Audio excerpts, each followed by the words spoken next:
All right. Look, we did it. We are here live, Johnny Roman and myself I'm really a little hesitant to start using the slime quite so actively when I'm here to serve you, but nonetheless, we wanted you to know how real we are, right? Your Look, slime looks way better than mine. you think? Yeah. All right. So as you're looking and watching us, I'm Carolyn Freyer-Jones.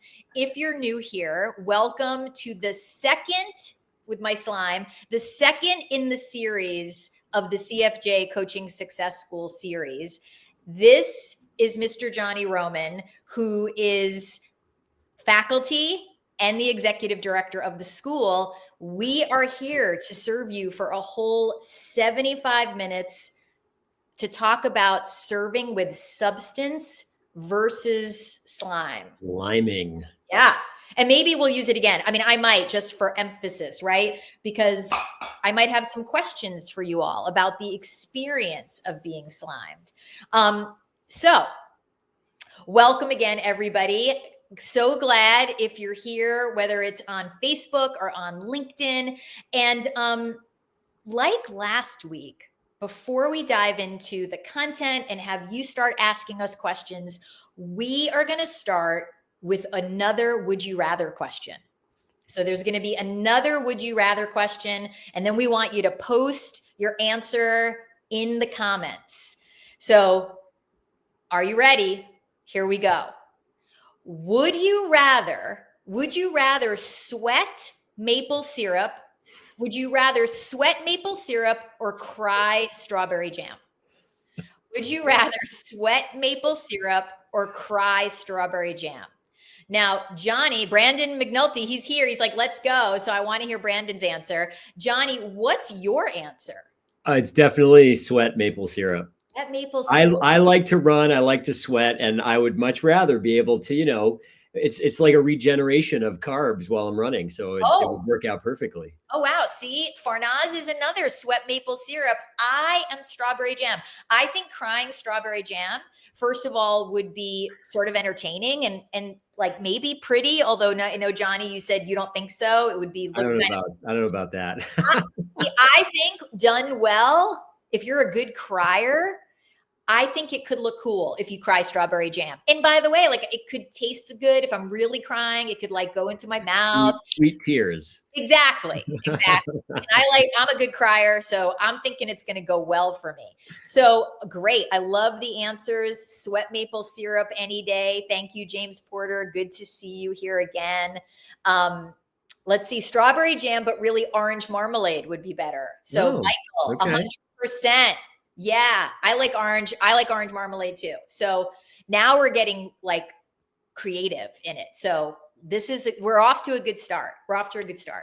So thank you. And you can continue to post those answers because God knows that's a really important question in terms of growing your coaching business. And we want to dive into the content about serving with substance versus slime. And what does that mean as we communicate as professional coaches? So some of you may already know this, some of you may not. So this is language as a coach, I don't think, for me, it's one of the most important things coaches need to work on, whether it's in writing, when we're sending emails or texts, or when we're speaking to someone, right? And it doesn't mean that we have to be polished and perfect when we're speaking. What it does mean is we do not want to be sliming people, whether we're communicating live or whether we're communicating in writing via email or text. And I love the language of a great professional coach, right? Like there's so much to learn here. There's so much nuance. I still am caught at times getting slimy or slippery with my own communications. That's why I still have a coach, Mr. Steve Chandler. I don't send him as many to look at as I used to, but occasionally I'll be like, it would be good to have another set of eyes on this. So that is one of the keys, right? Especially as we're in the first 1 to 3, maybe even 5 years, having someone who's going to look at your communications, who's going to see the slime in ways that you cannot. And Johnny, do you want to share about your own journey of learning to write as a professional coach, or really learning to communicate, and what was Yeah. useful and wasn't? Yeah. I mean, that was, I, I got many things in my 2 years in the CFJ school, uh, and it sort of in this journey from social self to professional self, and really understanding what my professional self consisted of, and what it looked like and sounded like to come from that place, and learning about this idea of language, and how to write emails that come from a professional self, but that aren't stuffy or overly academic or anything like that. Really like caring and warm and infused with possibility and things like that get a message across, that in a way like open doors, when prior to that I only saw closed doors. Like, how do I, the way that I was thinking about writing a message, for example, just felt like such a, like I didn't know where to go with it. And then you or Amber, Chris, or one of the faculty would give me some language on how to create an invitation or how to respond to a message, that just, it felt like it just like offered this new path, this like, oh right, it's so well said, it makes so much sense, and I can really appreciate how that continues the conversation, or infuses possibility, or creates and adds warmth, or creates connection, or things like that. And it was such a like key opening kind of moment that helped me expand on what it meant to be a professional coach. Yeah. Well said. I appreciate all of that, Johnny. And one thing I want to say to everybody is this. So, some of you may have already had a coach looking at your communications on the regular. Maybe you've never had a coach look at any of your communications. We had someone send. So I offered to everybody, hey, you want us to look at your communications between last week and this week? Send them. So we had a couple coaches do that, which I completely admire. And to me, it's a vulnerable thing to do, right? To say, hey, here's my email, what do you think? Or hey, here's my text, how'd I do? Right? So it's vulnerable, and it's a great practice, because as you do it more, and there are people who are here today who've been in the school a couple of years, and they're practiced at posting. It's so valuable, right? To have someone else lay eyes on your communication. So that's really one of the first messages I want to send today.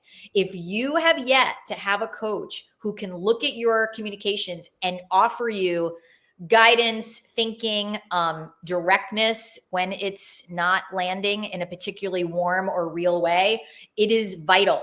It's vital. And to me, as a coach who is in the first 1 to 3 years, if that's not part of the coaching process, to me, something's missing. 100%. It's why it's so important in the school, right? People all the time will say to me or Johnny or the faculty, I cannot believe how many communications you all are looking at on the private page day to day, right? People think we're a little cuckoo. They think I'm cuckoo, to be honest. Yeah. And it was one of the best things I ever had happen with Steve Chandler for Michelle and I. The best. So we're going to let you post any questions you want, of course, right? We want your questions. Even if you want to post, a text that you want us to look at, we'll do it. We'll look at it.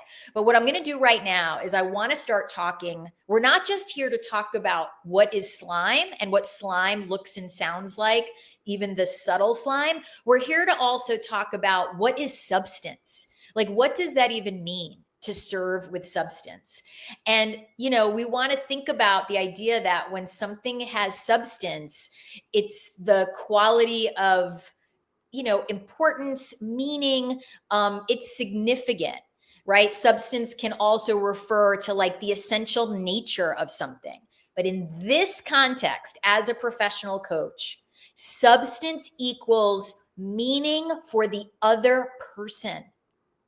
So substance is about what is meaningful to the recipient, That's what I'm thinking about when I'm preparing a communication to send to Johnny, right? That's what I'm reflecting on. And I know that for some of you, you're like, oh my gosh, how long are these things going to take me, Carolyn? Like, I think many coaches, I don't know if you felt like that, Johnny, but some people were like, oh my gosh, like this thing's going to take me half an hour. And it might at the beginning. I really want to say Sometimes it did. Yeah.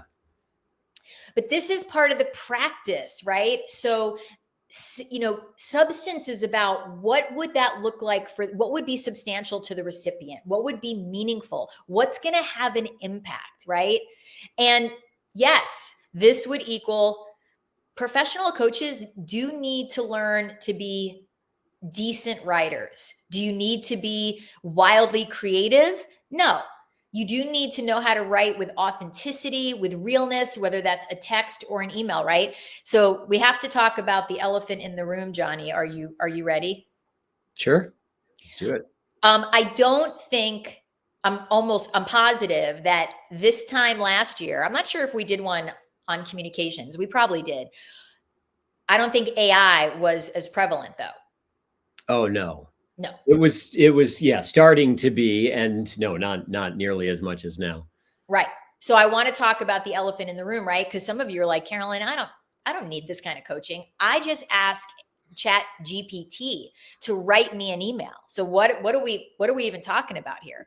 So, you know, we won't go into the study from MIT that says your brain starts to, they didn't use the word rot, but I will use the word rot, that your brain starts to rot the more you utilize AI.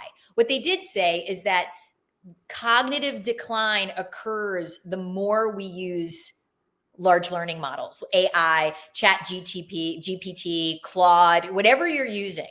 So I first want to say that because it's like scrolling, stepping into Chat GPT and being like, hey, help me write an email to Johnny Roman that sounds warm and natural and invites him into a conversation.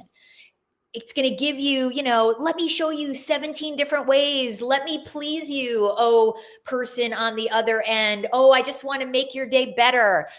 And you might get a lot of what look like great options, but I want to be straight with you. Number one, I have become, maybe I even started being really good at sussing out when some coach on the CFJ coaching page puts in an AI written email. I'm almost always like, this feels soulless and robotic. I can almost always suss it out. So I offer that because there's something strangely not human. And I do believe that recipients, they may not be able to quite feel it maybe the way I do, but I think they'll sense something. So I offer that as like, I want to challenge coaches, learn to write well, and then you can use Chat GPT to make tweaks. It's like, don't have Chat GPT create it for you. Write yourself because it has to be in your voice.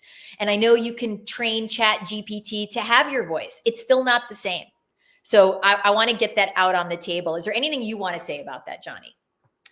Yeah, well, this James just brought up a really interesting question around authenticity. I think I can bring it up here, Ooh, right? look at that. Yeah, like I'm naturally fun, informal, caring, which sounds like too social self, but yet it's authentic to you.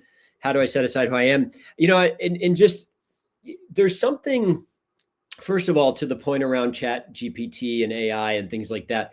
There's something valuable in having the experience of really sitting with and cultivating your sort of infusing your energy and authenticity into a communication as part of the development of who you are as a professional coach, and kind of walking through that path and like really sitting with who you're sending an invitation or communication to, and just having a connection. And in the world of AI, human connection is going to be exponentially more valuable. And so beginning to cultivate that as a muscle now is extraordinarily important. And having the practice and being committed to not losing that.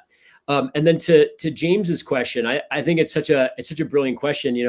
I was thinking, reflecting on sort of my journey of learning how to improve communications and write invitations and things like that. And I remember, initially I learned, processes in the school and things like that. And I took those processes, and then I would work them and tweak them a little bit. And I remember showing them to my coach once, who was not affiliated with the school. And, and I mean this in the best way, but he goes, "It just sounds kind of weird." Because he read one of my invitations, and he's like, I'm just not, it's like, I'm not seeing you in this. And I'll never forget that, because I was like, you know what? You're right. You're right. I was basically, I was kind of following a template, which is great. Sometimes that's how you learn. You model how it's been done, and then you really copy that and get a feel for it. However, when he said that to me, I realized I need to start infusing me into this and be more real and authentic. And then start to question, what does that look like and sound like in a professional context? So James, that's really a question for you to discover, is what is the authentic, real, fun, caring you that is inside of a professional context. And really, that's more of, I think that's just something that you'll continue to explore and discover the more you practice and engage with it. And little by little, it'll start to unfold, as long as you keep an eye on that. So I really started to put more of my feeling and what felt real and authentic and true for me as I was writing. What would sound like a normal, kind of more sort of natural language to me in my writing. And it was great. It was such a an important experience, and really helped in my communications to improve and feel more real and natural. I have a follow-up for you, James, a follow-up question. Johnny, I appreciate everything you shared. And James, so I would offer to you that you send Johnny and I a few of your communications, maybe 1 to 3, and you let us look at them, right? And you can do that via James, I'm just going to jump in. James is in my oh, my so deep dive group. So he and I have already been looking at some of okay, his good. communications. What then no need. And I want to say something though, because we've had coaches in the school who are wildly silly, fun, creative. I'm thinking of one of our newest faculty members, Yeah. Eric Woodard, who, like, the way he communicates is so unique to him. And he has managed, when he was a coach in the school for the last 4 years, he knows how to communicate in a way that both completely communicates his authenticity and who he is, and still is a strong professional. And I think that's the key, James. It's He's like, very sincere. he's super sincere. Yeah. He's wacky, but he knows how to write a strong email that still communicates strength and professionalism and wildness all at the same time. And it took practice, right? So there's nothing that, like, in a way, you can't do. And it's a matter of what's the line, right? It takes practice to go, well, I kind of went over to the line and I've fallen into seeming kind of slimy, or seeming a little like overly friendly or overly, right? So I so appreciate that question, James. And I do think it's a really important one for coaches, because we've had coaches in the school who are so formal, right? We had a coach in the school for the last couple of years who came out of the world of like high level professional classical music, right? They were at the top of their game. And naturally, they had a formality about them when they wrote, because of the world they came from. So part of the work for them was getting their communications to sound a little more relaxed, a little warmer, and or if we come from academia, we've had coaches come to the school who were in academia and they need to warm up. So it's such a fun process, as long as you're willing to get messy, right? Because it's messy. I mean, when Michelle and I sent emails to Steve, I was like, I got this. I would be like, oh, this is a good one. I'm pumped. And I get it back with like, who is this for? Like, do you even know who you're writing to? And I would just be devastated. Steve does not pull punches. So I would like text Michelle with like, "Oh my God, I had no idea how bad this was. Like, let me go cry my strawberry jam and then get back at it." So I want to start getting into this idea of like substance really always means we're in the world of the other person. Our communications are about the other person, not us. So that can seem small, right? But it's really not. And by the way, for those of you who are watching early or watching the recording, we do have another handout that you can request from us via messaging or emails, and it's got a lot of detail in it, and we want to spend more time with you, so we're not going through it every line. And this is the deal. You need to start reviewing your emails or texts in the context of how much am I saying I, me, my. And I'll give you some examples, right? My vision, right? Like I've seen like follow-up emails to a prospective client where we're like reflecting to them what we heard from the conversation. And it's done in voicemail too. And the coach will be like, "Well, my vision for you is that you blah, blah, blah." And it's like, nobody cares about your vision because it's not about you. It's about them. It's their vision. It's like coaches can slide right into our agenda, like what we see for someone, and it can leak into our writing. So it's like, this is one of my favorite ones that always comes up. "I'd love to help you with XYZ. I would love to help you." Well, number one, when we're using like love is a social self word, right? Like I'm not saying it can never be used, and it's tricky, right? I love this story so much. It's a story from when Michelle was writing to someone and she sent it to Steve Chandler to look at. And she said, I can't like I so look forward to meeting with you and et cetera, et cetera. And then Steve wrote back to her and he said, "How do you know you so look forward to meeting with this person? You've never even met this person. How do you know?" And Michelle was like, Michelle was one of the warmest and most loving people, right? So painful for her to be like, "What do you mean?" And she wrote back, she was like, "I don't understand." Like, he was like, "You don't know this person." And he caught it. He said, "As a female who we already are socialized to add extra exclamation points to our communications and extra, it would be so nice. And maybe if these times work for you," he's like, "get it out of there. When they pay you $20,000, you can put all the love, can't wait, heart, exclamation, exclamation." Now, you don't really want to do that, but he was making a point, right? So you want to look at the ratio of your communications. How often are you like, "I'd love, I do this all the time, my vision, I'm here for you"? It's like, who's at the center of this communication? Who? Because we don't want it to be me. We don't want it to be me. So that's like guideline. That's one of the guidelines. Yeah. Look at the ratio of I, me, my, me sharing all the things I've done, all that stuff that has to go in our communications to, especially to potential clients. Is there anything you want to say, Johnny? Yeah.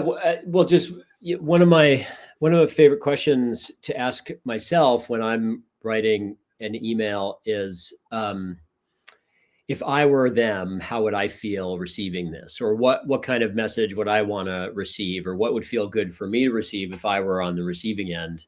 And I like that because it just grounds me in remembering to get into their world and into their perspective and view from their lens, and just, not it's not that it's not just me, sort of getting me out of my own head and my own thinking about what I want and things like that, and more focused on them. And I like that as a grounding starting point. um and then using that as a bit of a guide. Yeah. All right, David Creel and Anita, you both asked really good questions, and I'm going to answer. I'm going to comment on yours, David, and then I'm going to answer your question, Anita. So, David, you said instead of love, I'd welcome the opportunity. Now, what's going on though in that sentence that I already highlighted? Who's at the center of that? Right? Can anybody guess? So if I'm saying to someone, instead of I'd love to help you, I'd welcome the opportunity.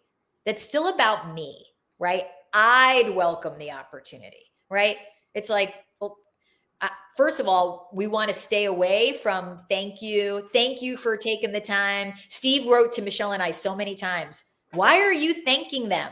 They should be thanking you. It was so shocking, and so it woke me up so much to the ways I was collapsing into role reversal, right? I was like, oh my gosh, I'm thanking people all the time. I'm thanking them all the time. Stop thanking people. So we don't want to thank people for sitting with us. We don't want to thank people for having a conversation with us. And by the way, that is wildly uncomfortable for many of you, and particularly women. It's like, oh, I'm not being grateful or thankful or social. So I like that, Moshe, you wrote, I prefer to talk about myself all day. Welcome to the club. Michelle was like, I love the sound of my voice, right? So coaches need to pay attention to that. Well said. All right. So Anita, you asked for alternatives to I'd love to, right? So sometimes if I'm going to do this, right, and maybe Johnny has a way he likes to, sometimes I'll be like, Anita, if it would be useful, we could have a conversation about this new project you're working on. If it would be useful to you, or if it would be helpful to you, we could have a conversation. So I'm taking it out of the realm of what I would love to do, and I'm putting it in the realm of if it would be useful to you, we could do this, or if it would be helpful. Johnny, do you have any thoughts on that? I mean, I don't know if I have anything that much additional there. It's really, that's kind of what comes to mind, right? Like if this would be helpful, if it would be useful, we can we can set aside some time to really look at, your vision or what it is that you want to create, or something along those lines. Another way I learned about this in this context in the school was this idea of having a little more leadership in the role of the communication. Leadership in the sense of like, part of, I guess, how I think about being the professional is having some groundedness in, I have trusted the process of growth and personal development, and my professional opinion kind of leads to like this is I'm stumbling over my words here, but it's like this idea of having some leadership in the communication, where you talk about role reversal, and it's just anytime I'm sort of saying I'd love to, or things like that, there is this subtle kind of deferring of leadership. Yes. And it's so subtle, and it seems almost like nitpicky in a way, and in a nuanced way, it sort of transfers some of that energy onto them, and they really want. There's a comfort in feeling like I know what I'm talking about or doing, and I'm not deferring to them, so to speak, and what it is that they want. That there's at least I'm starting from I don't want to say like a stronger footing, but in a way it's a stronger footing of leadership, of like knowing what I'm doing. Absolutely. And guiding the process and from that perspective. 100%, Johnny. That is some of what is being cultivated, right? We are cultivating ourselves as a trusted source of transformation. And if we are a trusted source of transformation, we write and communicate in a way that that does that.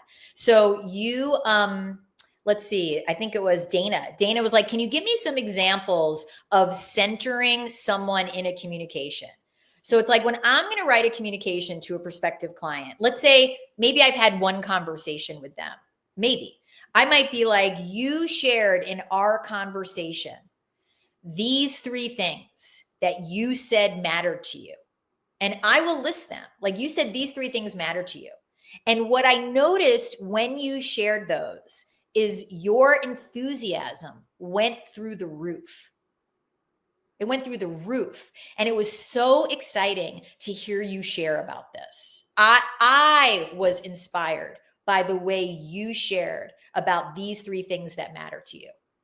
So do you see what's happening there? It's like I'm making the communication about them and about what they talked about or what I've heard they said they want. So like when I send a follow-up email, I'm going to actually to someone I talked to yesterday, and I'm going to highlight, right? I'm going to say, hey, I heard you say this. I heard you say that, yes, your strategy up until now has been to be hard on yourself, that that's how you've gotten yourself to do things. And that learning a different way to be with yourself is wildly uncomfortable. So I'm going to reflect what I heard. That communication is going to have nothing about me other than that how much I admired them for their willingness to get so honest in conversation number 1. They were very honest, and I'm going to acknowledge them for that. So this is like a path to mastery, people. Learning to write and share and reflect and invite as a professional coach is not a one and done kind of thing. There's nobody I know. The people that I know that are extraordinary at this have practiced it for a long, long time. I have watched coaches in the school come in their first year, and then maybe by the end of the first year, second year, they're writing things that I'm like, wow. And I will tell them that is amazing. Like when I read that, I felt really good and I want to meet with you. Right. So it takes time to be like, if I was on the other end, like Johnny said, what would feel good to me? What would feel real? What would feel like someone cares in a genuine way? So it's like what I love about this and what we're doing right now is like seeing what other people write is an amazing thing, right? So I'm not talking about just at the school, although we do a really good job of it there. To be able to see different people's invitations and different people's samples of writing, and then see the faculty go, don't send that. Don't. Mandatory dismount. Get off the bike. Do not send that email. Do not. I cannot tell you how many coaches will put a post in the coaching school after they've sent it. And we're like, why didn't you use the system? The system is post before you send, because coaches, surprise, surprise, we want to get it out. We're like, oh, I want to get it out. I mean, Steve literally wrote to me once, if you're going to send me emails after you've sent them, just don't bother. Don't bother, because how am I supposed to help you now? I was like, oh, okay. Oh, oy. I got some loud feedback from my coach. Steve ran a tight ship. Boy, let me tell you, at that time, he was like, I'm not messing around with this stuff with you two. Johnny, do you want to read through what Brandon wrote for everyone, or you want to share it? Yeah, I want to comment on something real quick, though. One of the things, to your point about this being a process, it's still a process for me. I mean, I'm 6 years in, and I'm still learning, right? And I've developed, and it's evolved, and all of that. And there was a moment that was really helpful for me, where I was sending out invitations for a international retreat that I was running with my wife, and I got feedback from people that to my invitation, where the feedback was, wow, this was a breath of fresh air. Thank you so much for everything that you shared in the invitation. And it's just like, it brightened my day to receive this, some version of that. And I remember, because I had a story of, I'm bothering people and I don't want to be annoying, and I, all the sort of insecure thoughts, and it was like, oh wow, this can be something so much more valuable. This can be really a valuable thing that I'm sharing with someone. It can be an actual gift to really share sincere caring, sincere words, what you see, what you appreciate, what you acknowledge, and that where there's just a lot of authentic you wrapped up in an email, in a message, and something like that. And this just happened to my wife the other day. She's a coach, and she sent an invitation to someone, and they responded. They said, I've got tears in my eyes. I feel so seen. Thank you so much. Absolutely. I'd love to take you up on a complimentary session. All right. And How long? so, And Elsie's been at it a while too, right? yeah, she's been at it. Yeah, exactly. Yeah. I mean, as long as I have. Yeah. I mean, and so I just applaud, by the way, Elsie and her work and her ongoing increasing learning to write in a way that has substance and meaning, and that it lands as really impactful for someone, Johnny. And I was going to say to you, if you want, I don't know if you could do it, but do you have any of those invites that you sent for your retreat?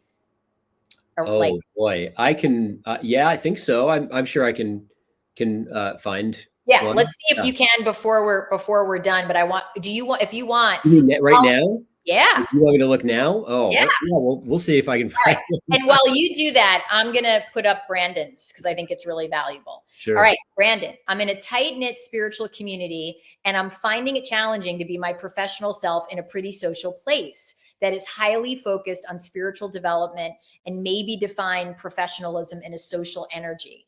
It's pretty nuanced here. LOL. What can I say, do, and be to uphold my professional communication in a social environment? Okay, fabulous. Oh, I'm totally messing things up here. That's great. And Brandon, you are asking such a nuanced question. I first want to acknowledge you, right? That's like a fabulous question that you're asking. And our director, John Jones, you might have to come over here for a minute. I feel like I did something. Okay, I think I fixed it. There, I did. I did it. Thank you. Okay, so Brandon, that is such an important question. And I'm going to talk a little bit about this idea of how do we convert more social relationships into professional / client relationships, right? So what I mean by that is that that's a really nuanced process. And you use that word nuanced, right? So in a way, the way we do that is a tiny bit at a time, right? So we have this community, people know me in a certain way. And I'll give an example, right? So I'm a parent at my daughter's high school. The context they know me in is as a parent. They do not know I'm a professional coach. Many of them, some might now, but they don't. So I'm really careful, right? Because it's almost all social, right? It's like, what did your teenager say to you today, and how did that actually come out of their mouths, or what is happening here? So it's a process that you kind of need to walk through one at a time. So often what that looks like, Brandon, is curiosity, right? So if I wanted to create a client at my daughter's high school, I would become even more curious with people about what they're up to. And I would be very much like, but not like aggressively curious. I'd be like, hey, I'm seeing you at an event. So Brandon, how did that go? You mentioned the other day that you had to leave to go to work. Like, what do you do again? And I'm going to gently start moving the conversation into a different context, Now, if I was going to write to someone in that context, I'm going to say to them, look, I'm going to be really direct. We know each other in this context, this spiritual community.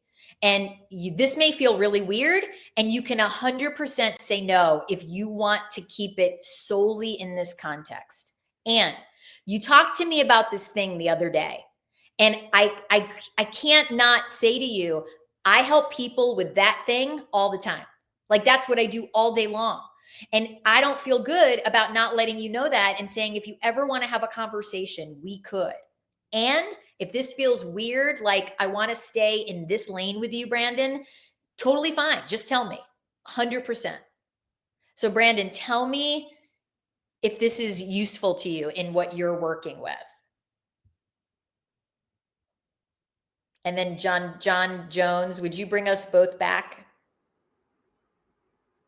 Thank you.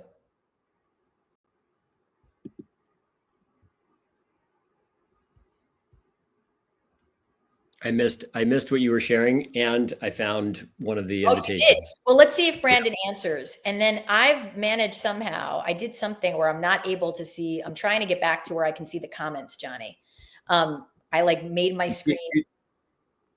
Oh, Like I'm only seeing you and I. I think John Jones is coming my way. He's like, what did you do? here comes the producer Here comes extraordinaire. the producer and director. Like, what did you do? What button did you hit? Here he comes. You're going to see him from behind the scenes. Brandon said yes. Okay, Johnny, John Jones has said, please put you in a single shot for a moment and you can start to talk about your invitation or post it. So he doesn't want, no, just you. Yep, I know. How do I? Oh, there we go. All right. Okay, I got it.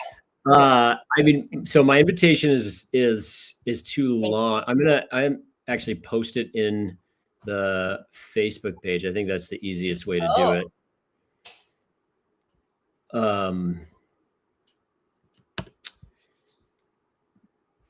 So I posted it there. Nice. I see it. We see it here. So this is rare, people.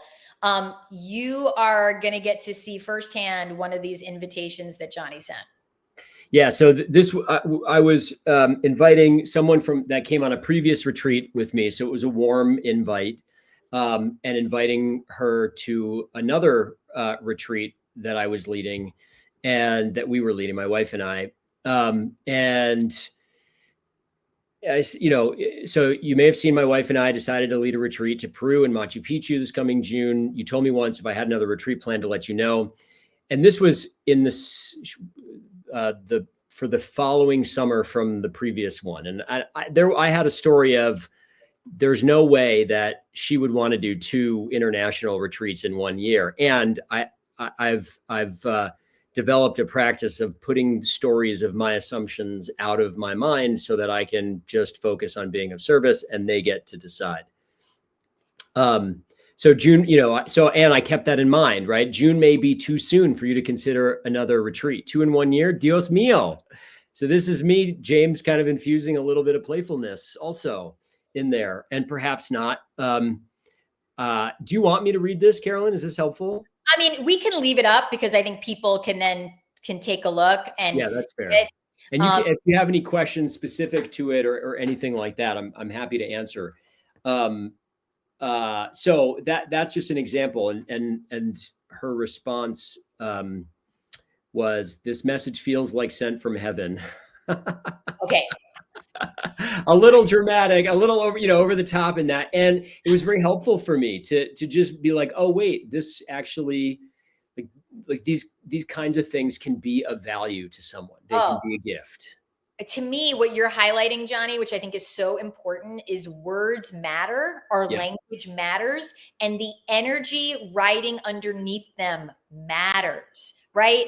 So it's like it almost sounds like we're making this up, right? That Johnny got an email back that said, this is sent from heaven. Sent from heaven. And then his wife gets one that's like, oh, it made me cry, right? Like, I'm like, what's going on? That is not always that's not, not even close. No, but see, I will say this though, Elsie did the school as well. They've worked at this, right? So they've become much better at knowing when, like I'll look at something I write for a while and be like, that sentence, that feels weird, right? I know what to pull out and I know what to put in. And I know when I've not hit the mark, which, by the way, we don't have to be perfect, right, Jan? It's like, we're not required to be perfect. Part of this learning is messy. And I'm going to give you another clue in your writing, right? So this is a process, not an event. And there's one way we can know that we are being slimy, right? Look at this. This thing is like about to dump out onto all my furniture, but I'll look at what I'll do for you people. This is how much I care to show you. Slime is anytime we are pushing someone towards our agenda. Anytime, right? Anytime we're pushing someone towards our agenda, that equals slime. It just does. And coaches often like to push people towards our agenda. It's like it can happen with a whisper or it can happen with a huge wave of slime, right? So, how do you know you're in your agenda, right? When you think someone needs coaching, that's our agenda. When we think someone would be insane not to sit with us because of XYZ challenge or what we perceive as a problem, right? Like anytime that kind of energy is riding underneath that my vision for you, or I see you as this and I see you as that, and it's nothing that the person actually has ever reflected to you. Anytime, subtle or not subtle, that we are pushing someone towards our agenda, we are being slimy. That's just the truth, right? And even though I've been at this a really long time, I'm human. I have an ego. I have to check myself. I have to be like, whoa, whoa, whoa. Who am I to say this person should do XYZ? Now, I have a spiritual practice and it rides on the idea that I have no idea what is for someone's highest good. So I can lean on that, right? When I'm like, well, they should, and why didn't they? I'll be like, well, do I really know what's for someone's highest good? Because in my world, that's playing God. You may have a different word for it. It doesn't require a spiritual practice or a spiritual principle. And anytime you think you know what someone needs, that is your agenda. It's your agenda. Because I'm like, who am I to say, right? Like, I have no idea what's for someone's highest good or someone's greatest good. I don't. And that's not our job as coaches, by the way, to know that. So if you have communications where you're subtly pushing someone towards your agenda, that stuff has to come out. It does. Now, there's a caveat. For those of you that are like Johnny, enrolling into a group or a school or a program that has more than one person in it, right? It's not with individual coaching, we want to get that out. But if we're filling a group, or if I'm going to be enrolling into a corporation, and I'm going to be much more direct, and I'm going to be much more clear about what this thing will do for them. Right. So I don't mind that. It's different when we're going to create something for a group and the group has a promise called, the promise is you're going to make more money as a professional coach if you do these things, right? I can't promise how much, we don't give guarantees. And it's like, if someone sticks with this, they will make more money eventually. I don't know how long it's going to take them. I mean, it took one guy in our school, he had 15 months of zeros. 15. He stuck with it though. Sure he's like our mascot. Stick with it. So what I mean is, like, when we're filling a group or we're going to do something for a corporate team, very different language and very different skill set to enroll for that. That requires different work. So I want to just say that straight up, right? Because it's a different thing, because there's time sensitivity. It's limited to a certain number of people, and people need to know what's the promise of the group. What's the promise of this event, right? Different. It's really different than when I'm communicating with someone about their individual life or their leadership. So I want to just offer that. And Johnny, you may have more to share on that. Well, I'm just looking at some of these questions that came forward. One of them, for example, do you ever worry about an invite being too long, or does that not matter? So I think it's entirely dependent on the context, on who I'm writing to, on the nature of our relationship, and all of that. And sometimes I think a lot more context is helpful, and sometimes it's not required. It's also, I think, a style thing. I think Carolyn's emails are typically going to be shorter than mine in general. And so it depends on the lot, and really it's more about you finding your voice more than this, the specific thing that is like the go-to invitation, and you can start and develop that over time. Yeah. And then James, I did post the whole thing in the Facebook page, and I'm noticing it did not show up for the whole thing here in the chat for some reason. So if you write to me, I can send it to you if you don't have access to Facebook. And anybody who wants it, you can write to Johnny, message him. You could private message him if you're like, can I see the whole invitation, whether that's Facebook or LinkedIn. Yeah, if you're not or, able to see it. Right. Or if you have his email, he'll send it. Cause look, the person felt like it was from heaven. I want to know what that looks like. Right. Don't we all? I mean, come on. I want to talk with you about, Chandler and I talked about this the other day. Like I said to him, I really want to know what serving with substance means to you. And by the way, this is in the handout. So if you want this, you can ask for it. And Steve said some things I thought that were really important for us to all be aware of and slow down on. He shared about how when we're serving with substance, first of all, there's a right nowness to it, right? Like I'm not measuring, oh, you know what? I already gave this person 2 resources that are really good. I don't know if I should send them another one, right? That we're not measuring our service, right? Serving with substance is like, I serve because this is what I do. And I don't care if I've already sent you 2 resources. If I come across a new resource that I know is perfect for Johnny, I'm going to send it to him because I have no agenda. See, if I'm like, hey, Johnny, I saw this other thing. You may not have seen it. I do think it would be really useful to you given what you talked about, period. Right.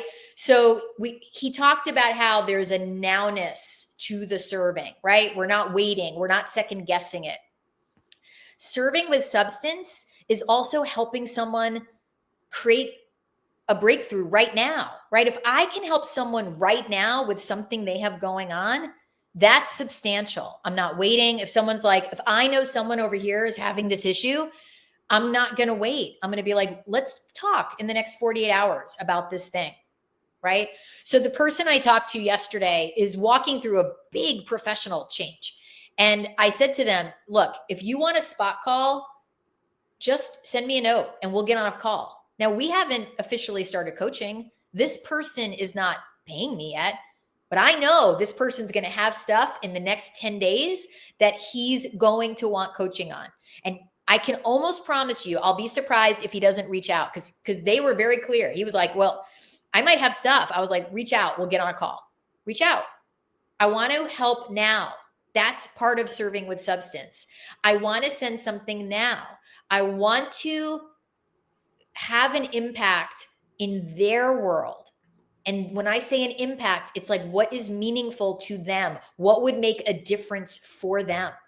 That's substance, right? I think many of us, especially if you've been around kind of this, let's call it like the prosperous coach approach, or you've read my book, and it can be easy to kind of still go at a surface level, right? Like, oh, I said I'm thinking about them, and I sent them an email saying I'm thinking about you.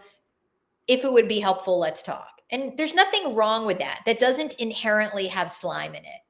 And part of learning to be a trusted source of transformation is also communicating with depth, right?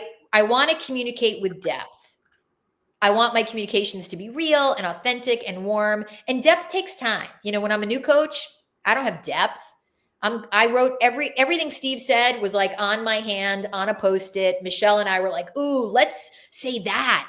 That was so good.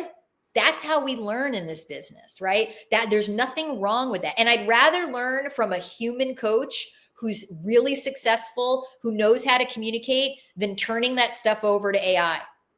AI, it's like, we don't know if have they gotten clients? They're just feeding you whatever they've collected, right? Learning from another human is key. Someone who has the kind of business you want, someone who has the kind of communications you aspire to, even if you're a wildly different person. Johnny and I are really different.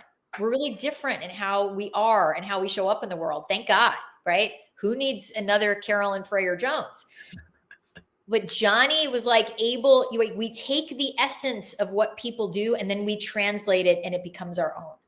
Yeah, you know, in the back of your Total Coaching Success book, you have the handout on invitations that we use in the school, and I really took that handout. There's a bunch of examples and samples of um, different invitations and what they sound like, and some of them were from Amber Chris, and then some of them were from you, and you get a chance to see different styles and different approaches and different lengths of emails. Amber's tended to be a little longer, Carolyn's were shorter, right? And I took those and just I would look at them and like basically word for word in the beginning would just kind of take them and add, change little things here and there, and then they just evolved. And once I did the reps of practicing them over and over and over again, I just found more of my voice and more of my authenticity, and got feedback from my coach and things like that evolved my process over time. And that's a great place to start, right? From that handout, the invitations handout. So helpful. Actually, the one that my wife Elsie sent was very similar to one in the back of the book that got the response that she got, and she infused her warmth and her experience and caring as part of it, right? It was the quote unquote template. However, she made it her own and made it real to her. Exactly. And to me, Sonali, you asked a great question. You said, what are the characteristics of being sincere in a message, right? In some ways that question, there's a little bit of intangibility with that, right? It's like, I know when something lands as sincere to me, and I know when it doesn't. It's like slime, right? I'm like, ooh, yeah, this feels a teeny bit slimy. Maybe I can't quite say why. However, um, I just had a situation happen recently. So, because I'm sharing about these lives that we're doing on Facebook and LinkedIn, right? I'm sharing more in those spaces. I'm sharing more on Instagram about these and the content and what we're going to be doing. And as a result, you won't be surprised, I'm getting a lot more messages from people who want to help me scale my business, from people who want to help me, and they're 60 years in 60 days. Oh, yeah, all of them are coming for me. I talk about feeling like this has been dumped over my head multiple times. However, there was one, and I was like, not bad. So the initial communication was a little bit like, oh, I'm so curious. We're both in the same business, et cetera, et cetera. And I was like, no, thanks. I write my own content. I create my own clients. No, thank you. And they wrote back, got it. I totally get that.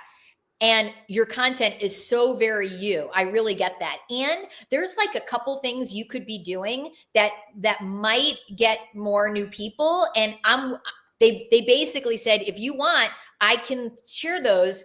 Like, if you don't want it, it's fine. And I was like, not bad. Like, I was impressed. I was like, wow, they kind of intrigued me. And I was like, oh, that's interesting. And they weren't obnoxious, and they weren't like, they heard me. Like, yes, you have your own unique voice, Carolyn. It was not canned. So to me, Sonali, it's like, it's in the moment, right? Like, my sincere response to Johnny might be very different than my sincere response to Elsie or to someone else. And truthfully, even the way I write an invitation now might be really different than what you see in the book, because I'm different. Who I am is different. I'm evolving, right? I'm growing. And so who has something? We want to open it up. Like, who wants to post, like, here's a text I sent recently, Carolyn and Johnny, what do you think? Who has something they're like, yeah, I'm willing to put this out on a live in front of a bunch of people that maybe I don't know, and let Carolyn and Johnny look at this. extra points. It's vulnerable, and we just want to make that available. Oh, Brandon McNulty, let's see it. Let's hear it. Good for you. And while he's doing that, I want to share one other thing.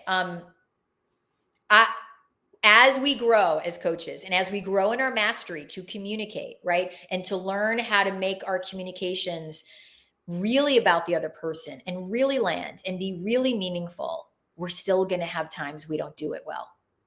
Because if I'm, by the way, the number one thing we can be sure of is if I'm trying to get something out fast, it's not going to be as good, right? So rushing, getting impatient. Somebody said to me recently, like, it's just all the emails I have to write. Like, I like the other part.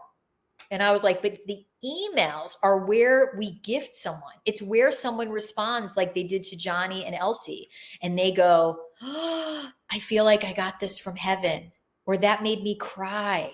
It's like, I don't want to miss out on this. Communication is where trust and rapport and service begins. This is where it begins.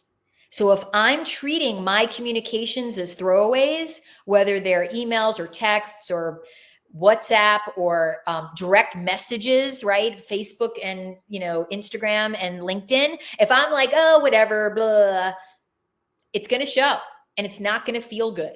So it really is a precious and important opportunity because it begins now. It begins when someone direct messages me, right? And I just give them a one-off, right? The other thing, Dana, because you asked about like, how do I center the other person? I can ask one really good question. One, not 17 questions, because that's overwhelming with curiosity, but one. Like, you'll see in the handout, if you ask for it, it's like, wow, you mentioned that this is happening with your team. I wonder if that feels overwhelming. Just one question. I wonder if that feels overwhelming. Write back and let me know. Right? Just one question can be powerful. Way more powerful and impactful than 17, by the way, which makes me just want to vomit. And then I feel slimed with questions. We can slime people with really good questions. So it can happen in any context. All right. Did Brandon? Brandon, you can post it in the Facebook chat or comments there.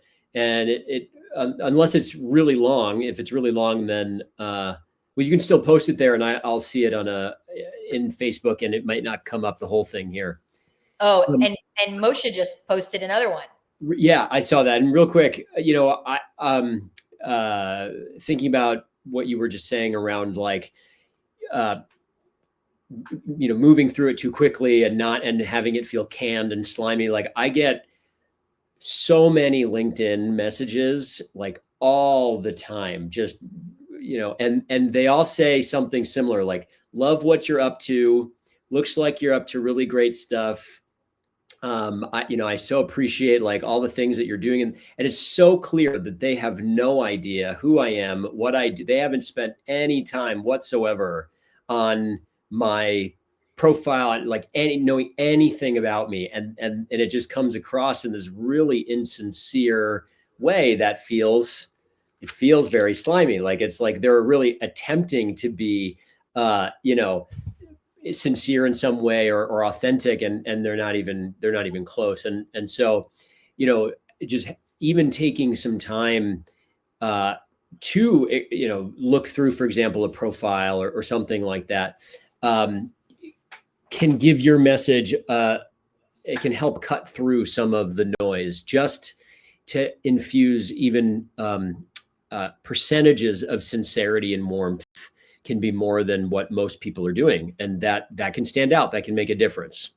Absolutely. And so Moshe, I want to offer to you a couple things. Number one, you are the one who sent an email and shared some communications. I wrote back on your email with some coaching. So Johnny and I didn't hear back from you on that. So I want to make sure that you saw that. because I gave you some gold there. And when I do gold, I want to know someone got the gold of the coaching. So that's the first thing. So I want to say something about what you wrote. Moshe, you want to look at, there's a lot of I'd still love, I didn't want to miss the chance. There's a lot of like, if you're open, I can send a couple of easy times that might work for you. I don't know. It doesn't need to be easy. You could just, even if you're open, it's like there's some kind of, there's a quality of, what's the word I want to use? It's like, it feels a little like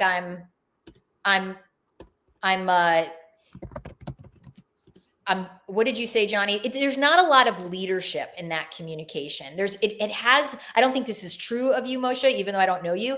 It occurs as if there's some slight people pleasing or insecurity. Like, if you're open, I can send some easy times, right? There's not, once you pick one, and then the emoji, right? So I'm never going to use an emoji with people until they've paid me. I know that's shocking. Don't use emojis until they pay you. And even then, I don't like, I don't know. I don't want to all of a sudden have someone think like, wow, like this is now my cousin, sister, right? Like, I love emojis. If you know me and you're in a text relationship with me, I love a good emoji, but I'm not sending people emojis who I want to pay him to pay me $10,000. There's some disconnect between smiley faces and how much people are going to be willing to pay you real money. I can't prove it, Moshe. Like, I don't have the scientific evidence, but I think I'm pretty sure about this. So I offer that for you to play with, and make sure you look at the email that I sent you back. All right. We have Brandon, and we're going to take Brandon's, and then we're going to ask you all a question for next week. So Brandon posted the whole thing, and yep. StreamYard cut it off. So I put the rest of it in the one below. Okay. My heart lately, I'm thinking you're invited. I've attached the flyer with details. Brandon,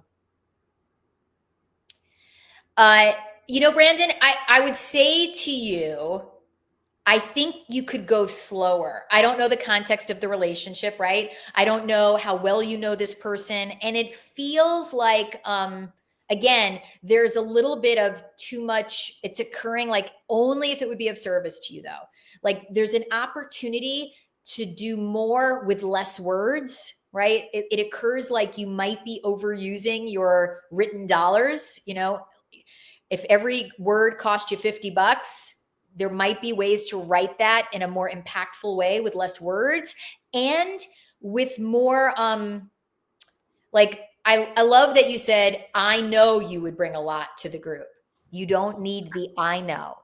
If you start a sentence with, you would bring a lot to this group, your presence, your humor, right? So we don't need I know. And there might be a way to slow it down. I'm thinking of you for an authentic relating circle I'm hosting online this week, right? It's like, there could be some ways to make that stronger as I read it. Johnny, did you want to say anything about your experience of reading it? No, I agree. I agree with what you're saying. I can feel warmth in it. I can feel your sincerity and authenticity. And yes, there's some of the, I guess more like a little more opportunity for leadership. It's not bad by any stretch of the imagination. It's just little nuance things, kind of like what you were pointing out around, like, you would bring a lot to our group. I